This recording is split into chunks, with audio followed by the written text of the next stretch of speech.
ગૌરક્ષા માટે આજરોજ નર્મદા જિલ્લાના વડા મથકે રાજપીપળાની અંદર કલેક્ટરશ્રીને આવેદન આપવામાં આવ્યું. અમારી સંગઠનની એક વિનંતી અને રિક્વેસ્ટ છે કે નગરની અંદર છૂટી ગાયો જે ફરી રહી છે આ બાબતે નગરપાલિકા ગંભીરતાથી નોંધ લે. કોઈ પણ અકસ્માત થશે તો જવાબદાર કોણ?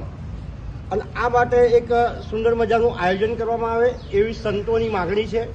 અનેક વખત રજૂઆત કરવામાં આવી છે, પરંતુ નગરની અંદર જ્યાં ત્યાં ગાયો ફરે છે અને માર્ગ અકસ્માતનું નિર્માણ થાય છે. એના માટે જવાબદાર કોણ?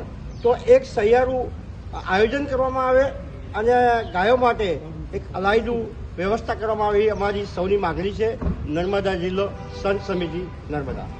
આજે સમગ્ર ભારત વર્ષમાં ટોટલી જગ્યાઓમાં હિન્દુ સંગઠનો દ્વારા વિશ્વ હિન્દુ પરિષદ નર્મદા દ્વારા આજે કલેક્ટરશ્રીને અમે એક આવેદનપત્ર આપ્યું છે કે ગાય માતાને રાષ્ટ્રીય માતા, ગાય માતાને માતાનો દરજ્જો રાષ્ટ્રીય પ્રાણી તરીકે જાહેર કરે અને ગાય માતા પર જે કંઈ અત્યાચારો થઈ રહ્યા છે, ગાય માતાનું જે કંઈ સ્થાન તસ્કરી થઈ રહી છે એ ગૌ તસ્કરી તાત્કાલિક રોકાય અને ગાય માતાને રાષ્ટ્રીય પ્રાણી જાહેર કરે અને ગાય માતાને ગર્વની સાથે ભારત વર્ષમાં હિન્દુસ્તાનની અંદર ઉચ્ચ સ્થાન મળે એના માટેની આજે આ બધા વિશ્વ હિન્દુ પરિષદ નર્મદા ક્ષેત્રના તમામ કાર્યકરો પદાધિકારીઓ ભેગા થઈ અને એક આવેદનપત્ર અમે આપેલું છે.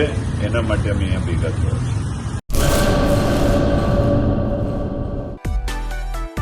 માં motor driving, safe and sure driving.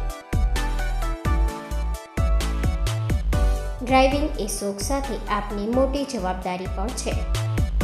અમારા ઇન્સ્ટ્રક્ટર દ્વારા સચોટ અને સરળ માર્ગદર્શન.